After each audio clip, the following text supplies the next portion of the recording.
us. And she has worked in the West Fargo Public Schools for the last 11 years. So Kelly, take it away. All right.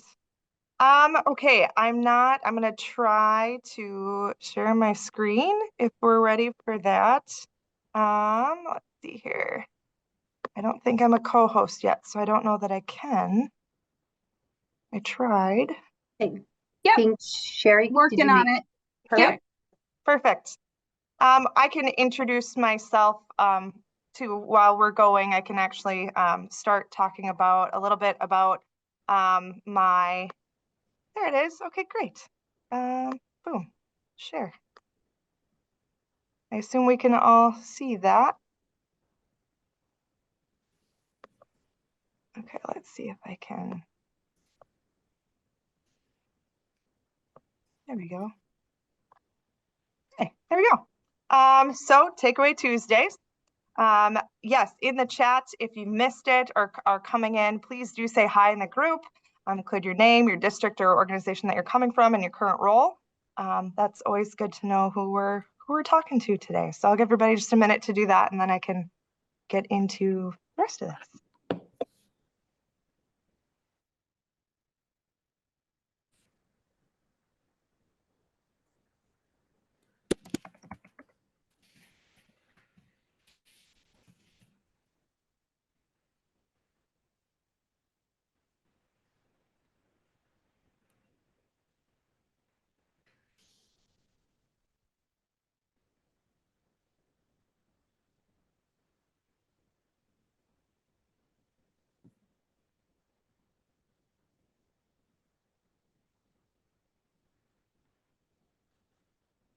Awesome, awesome. Well, I'm gonna keep going here. If you have not entered that information, just keep on trucking along and listen while we go. My presentation today is just on the importance of SEL and what that looks like for student agency and efficacy. Like Sherry said, I've been in West Fargo Public Schools for my 11th year this year, which is really weird. Sherry and I started way back when together, and so it's just been such a journey in just how much things evolve. But the one thing that I've really evolved in my thinking in the last few years is just the importance of our social emotional learning and what that looks like, especially when it comes to making learning personal for the learners of our classes. And so why do we focus on SEL, on social emotional learning, our relationships? It's a big piece with trust. I feel like the more we can open up and trust, or the more learners can with their educators, the better off they are to form those bonds, to feel comfortable, to feel secure in what they're doing, and to push, for that agency piece of I can do this and this is where I want to take this, and they really own what they're doing in the classroom. So that has been a huge shift for me. Change is hard, but we can absolutely do hard things. And that is exactly why we need to try lean on this a little bit, especially when it comes to learners taking ownership of what they're doing for us. Brene Brown is one of my favorites. So of course, her quotes are so fabulous. So daring greatly means the courage to be vulnerable. It means to show up and be seen, to ask what you need, to talk about how you're feeling, and to have hard conversations. And they don't all have to be hard. These when we look at forming bonds and relationships with our learners, it's simple. How was today, or how was your weekend? These can be very light, but they truly look for that. So it is important for us to do in our work. My why. A few things were kind of led me down this pathway. I was kind of in a rut. We were at the stages, kind of not the ending stages, because we're still in this weird pandemic world, but kind of in the more so back in the classroom stage of COVID. And I had just had my beautiful son, Raymond, and he had to have open heart surgery at 5 months old. And he ended up having a brain injury afterward, after tons of complications and crazy things. And so our whole world got flipped upside down. And so did my view of what education was going to look like for my son, but also how it should look for learners in my classroom. So that was a big piece of my journey and continues to be when I think about our learners. I was in my 8th year of teaching, and although my content changes and our standards had changed and all these things happened, how I was approaching education just kind of stagnant. And so I needed something to push me along. And so that's when Sherry said, okay, we got to get out of here and see what others are doing. And so we went on a site visit to Oaks. That was my first one. And the one that has really stuck with me for the past few years. Site visits are just amazing. It's an amazing tool. And I will forever push for any educator to go on a site visit, whether it's outside district or inside, because they're so powerful. And one of the pieces of that that really clicked with me was the learner panel. Educator panels too, but out of the mouths of babes is kind of where we really take away such important pieces. And these learners just really talked about how important it was for them to make these choices and to have that freedom to do so, and how much they owned their education. And so I knew that was a big part of where I wanted to head. And then educators talked about how they would never go back to teaching, in this traditional manner that we've done. I also heard an educator said, I have a couple of kids. I have one that's a high flyer that's ready to roll, and one on the other end of the spectrum of who really needs that support. And you've lost both of them if you stick them in front of a PowerPoint. And as a social studies teacher, that was like huge knock to my brain. And so it really shook me up. And so those are kind of my big whys as far as making learning personal or better for my learners in my classroom. And then as far as social emotional learning, the realization that relationships are kind of that building block into all of this work is kind of where I've came to be, where I'm at. So what happened next? One of the biggest pieces of anything and any shift is the mindset shift of how we approach education.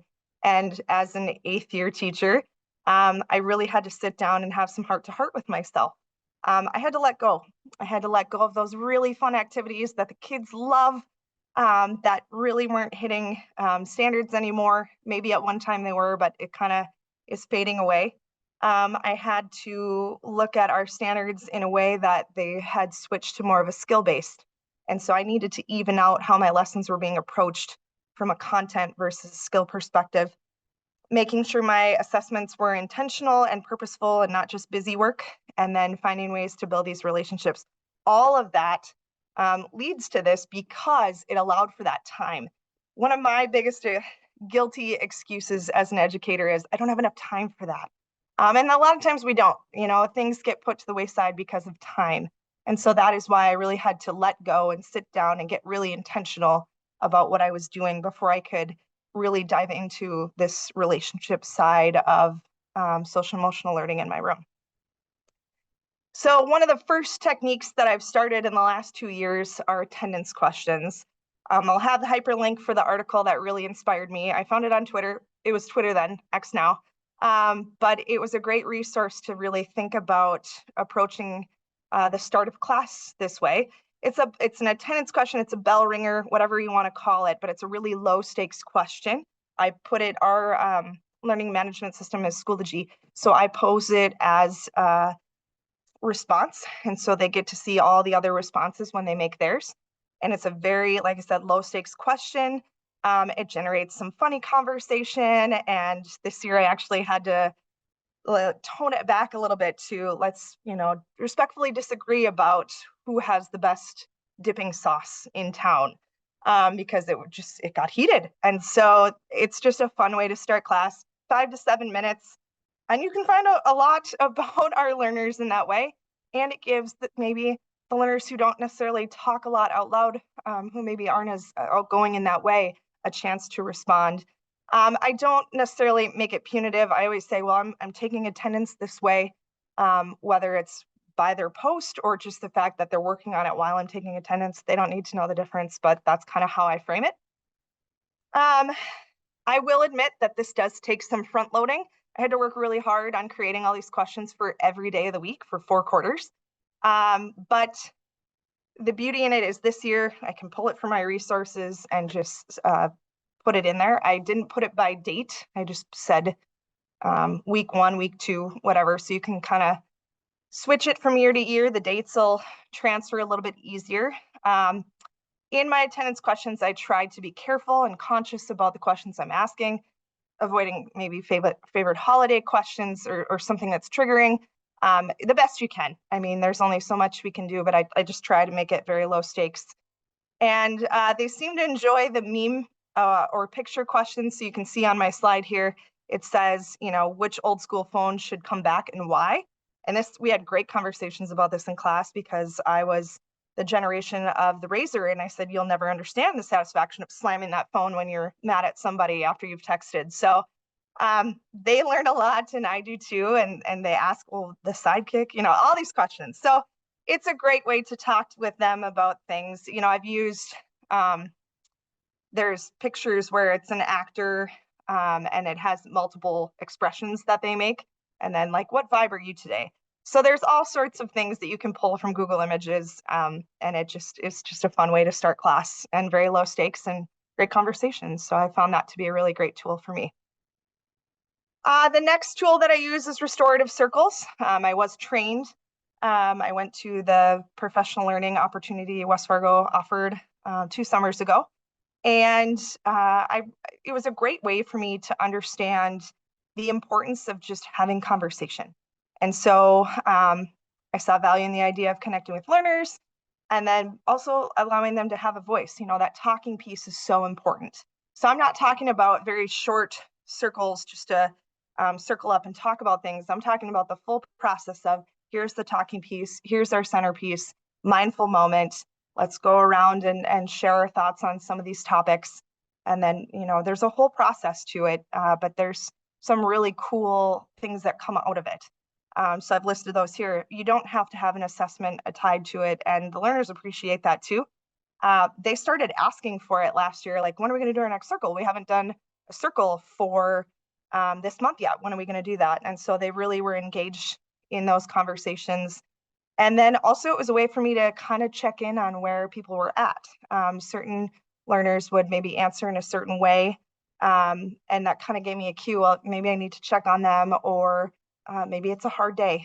And so these restorative circles are a great way to take a break from curriculum or really fostering those relationships, because you are a part of that circle as well. So I got to share my thoughts.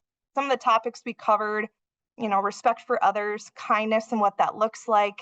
You can tie in activities with them. At the end of the year, I have 8th grade. So we talked about, well, what are we excited about for high school? And are there any nerves that I can try help calm? And so it's just a really cool way to have intentional conversations and really build those relationships, which leads to other things. And then I'll get to that in just a minute. But that's a piece that I've also taken on that has been helpful. This is really random, but I show my learners a short video clip on Fridays, nothing to do with school. I have Ellen clips when she meets with little kids. I've shown Jimmy Fallon has games, what's in the box, or his lip sync contests. For sure got to preview some of those because they can be a little dicey sometimes, so always preview those. Kid President's a great one to show. They have a lot of commercials out there that have very powerful messages. Soul Pancake, I showed the science of happiness last week. And so, and then there's stop animation has become huge with Legos, the rug cleaning videos, if you've seen those, very satisfying. And so it's just a fun way to start class on a Friday. Again, generate some conversation. There's smiles around the room. And again, it's very few minutes. They don't have to be, 20-minute clips or anything like that. So it's been a fun way, and kids look forward to it. And it's good to laugh. So it helps me too on a Friday morning sometimes as well. And then finally, at the very starting block of all this, simple conversations. If there's anything we've learned, even at, I think, one of our last convenings last year, learners like to be checked on. And so talking to them, simple conversation, trying something in the world. I'll admit that my husband's a gamer and has crept into my world with his gaming. And so I've been able to have conversations about gaming with my learners. I watch sports, so that was kind of a natural conversation for me. I asked them how the games went. I played sports at one point. You don't have to do all these things, but even the attempt of, hey, I tried that. I tried Fortnite. It was awful. But I tried it. That blew their minds that I even tried it. So without, spending too much money on an entire game console system or whatever it is that you would need, um, just simply trying something that they like to do. Or, oh, hey, you said in your attendance question that you made a sandwich this way. I'm going to try that because that sounds really good. And they just love that. So talk to your learners. They appreciate that. And that's been something I've learned is easy way to start forming relationships, greeting them in the morning, checking on them, just the basics that I think we all sometimes forget about in the mornings or during the day that we can do. At the kind of the core of everything, systems also create relationships. We don't think about that necessarily in a way of social emotional learning, but Champs is a great way to foster relationships too. I will be honest with you, Champs was my least favorite piece that I did not want to implement into my classroom. But the minute I did, it's powerful. Even this year, I just used it last Wednesday to start part of our choices of our note taking and one review of what it looked like and what it didn't look like. And they nailed it. And it was quiet and they were engaged. And so there's so much power there. They appreciate structure, whether they believe it or not, they do. And we know that. And so any activity is worth using. It creates agency. They can get help. They know how to get help when they need it because it's right there for them. And they can look for that themselves as well. And then just review it over and over and over before every activity. Have a champ slide ready to project. And it just creates that structure, which creates a culture in your classroom, which shows the relationships of their peers and themselves and with us. And so that right there just is great structure for that. And then choice learning. So we've been using our profile of a learner. Our district has it within Power School as a form. And so our learners just took that a week or so ago. And now we're creating posters about some of their strengths, things that they appreciate about a classroom, if it's quiet, if it's loud, what their goals are, those type of things. It leads to great conversation if you have that data. And it lets them know, yep, I see you, I hear you. It helps foster their strengths. I couldn't have told you in the 8th grade what I preferred in a quiet or loud room or whatever. I can tell you now, I get overstimulated. So for them to start to articulate this, back to site visits, we were seeing kindergartners, 1st grade learners be able to tell us this. And that was another for me to go, if 1st graders can do this, 8th graders can do this. And so it allows them to do that. And it shows learners that they can use their strengths in their learning. So creating that choice too within your room really is a powerful way to, have those relationships, conferencing with them within this as well. Goal setting and reflection. My goal setting, I've had them do it on paper. I've had them mark daily with their intentions and things like that. I've kind of more backed off that and looked more at an organic conversation with them, walking around, okay, what are you doing today? Where are we headed? Those type of things. And reflection I've done after projects, where do you think your score should be versus where I think it should be? And a lot of times they're harder on themselves. So what a wonderful conversation to have with them in a conference setting, after they've worked on their show project or whatever it is, their assessment they've worked on. And so this is an area I'd like to continue to grow in.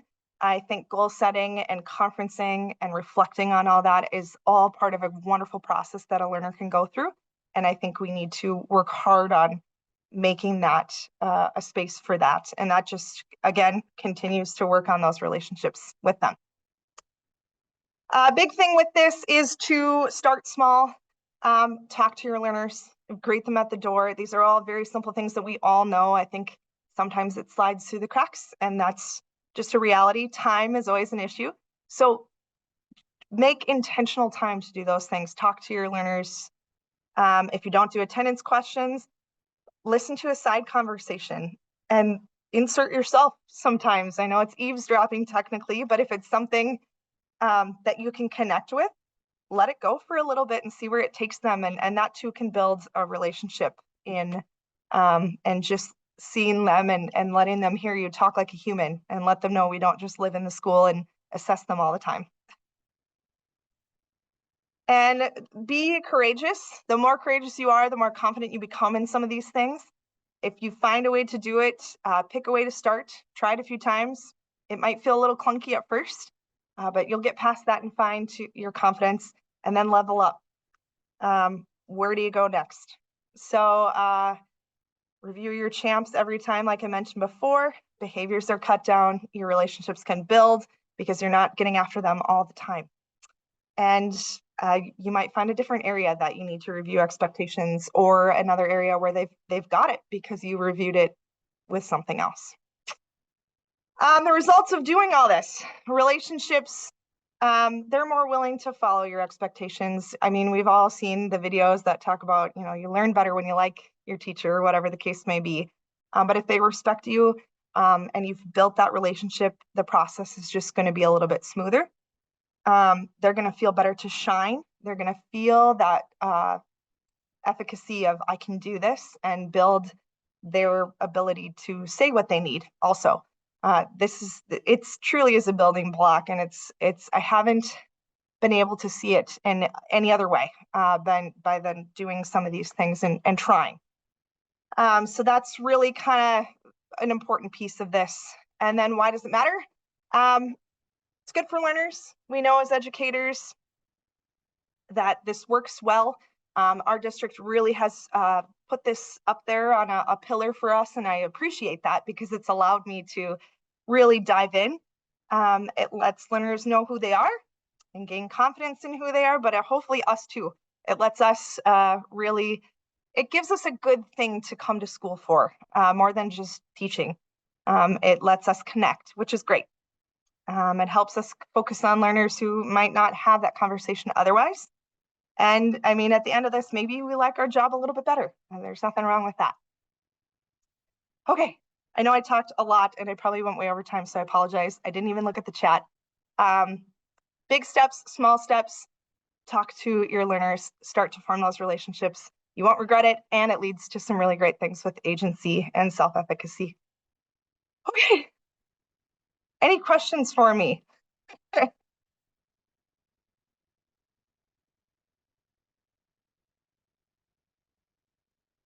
What has been the biggest change that you've seen in your learners?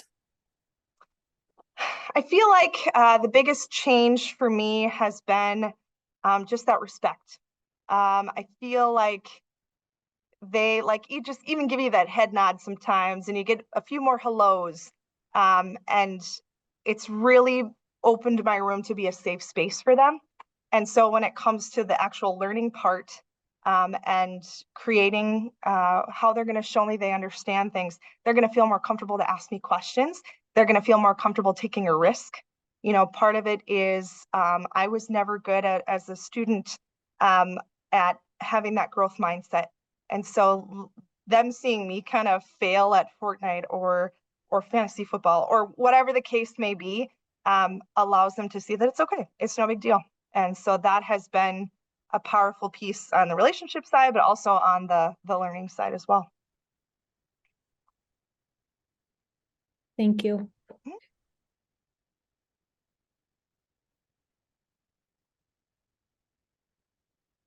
I'm going to stop my share so that I can see more faces.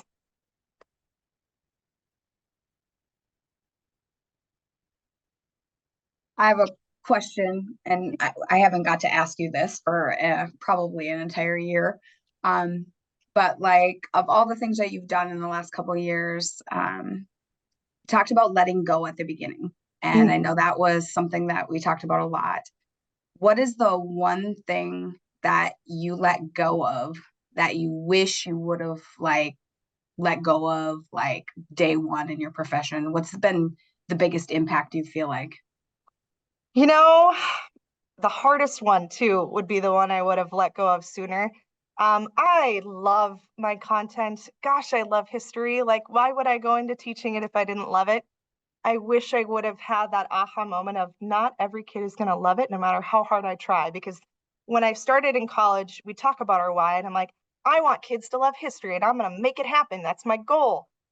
It's not always going to happen. And I had to really learn that that's okay. And I need to make space for the skills to get them to high school. I need to make space for the relationships of making it a safe space. And those have become the big things for me, way more than the battles or the generals and the things that I really have found passion in. So I think I wish I would have been a little bit more let go of some of those things.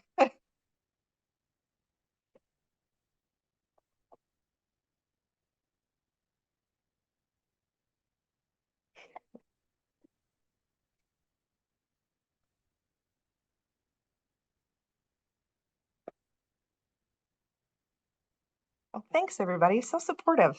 I appreciate that. Yeah, I love that. Amy, I love that quote. We teach kids, not content. And that's a lesson I could have learned sooner. But glad I did now.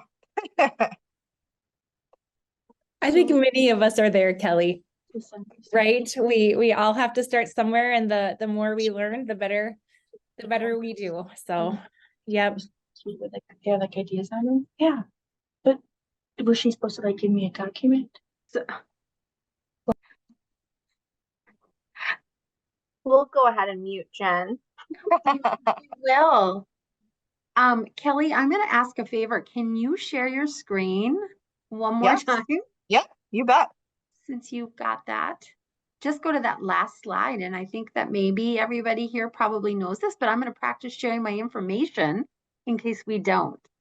The very last slide on there, if you could. Okay. Let's see here. Is it up there or am I not yet? Not Okay, yet. let's see here. Share. Let's see, does that work? Zoom. You are sharing, Kelly. Can you go to the last slide in the presentation? There we go. Is that it? One more. One more. One more? Oh, sorry. So sorry. Thank I you. forgot this was here. Yeah.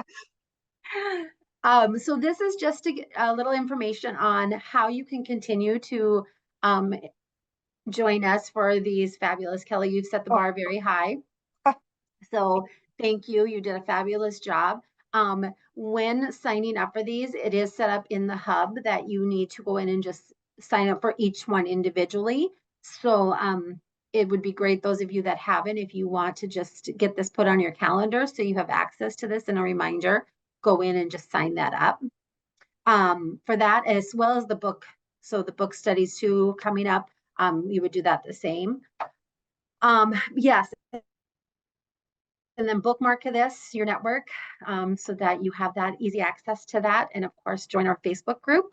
Beth has been doing an amazing job of putting some information on there and posing some questions and getting others to just become more vulnerable and take the risk to go in and just respond or post questions or share ideas. And Kelly, you did just such an amazing job. So thank you. I would love to see you kind of share some thoughts and stuff on that Facebook group, because I think I would love for a lot of people to hear your message. Thank you. Thank you. That was fabulous. Before we end, maybe one last thing, if everyone wouldn't mind, in the chat, sharing one thing, one takeaway that you had that you would be willing to share with the group, would be an amazing way to share out what we kind of learned. And it goes really well with our title of Tuesday Takeaway Tuesdays. We've renamed it 52 times, so I'm gonna get a shirt.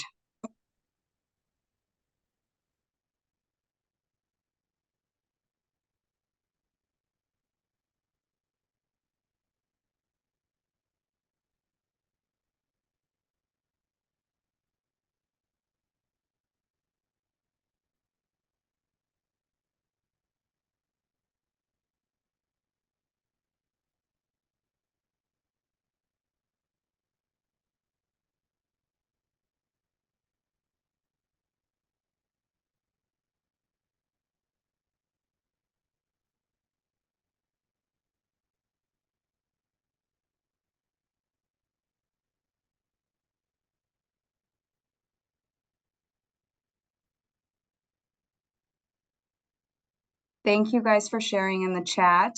We appreciate it. And we hope to see you back here again. I know a couple people are still sharing as we go. I think we got a couple left. And thank you so much for joining us. We appreciate it.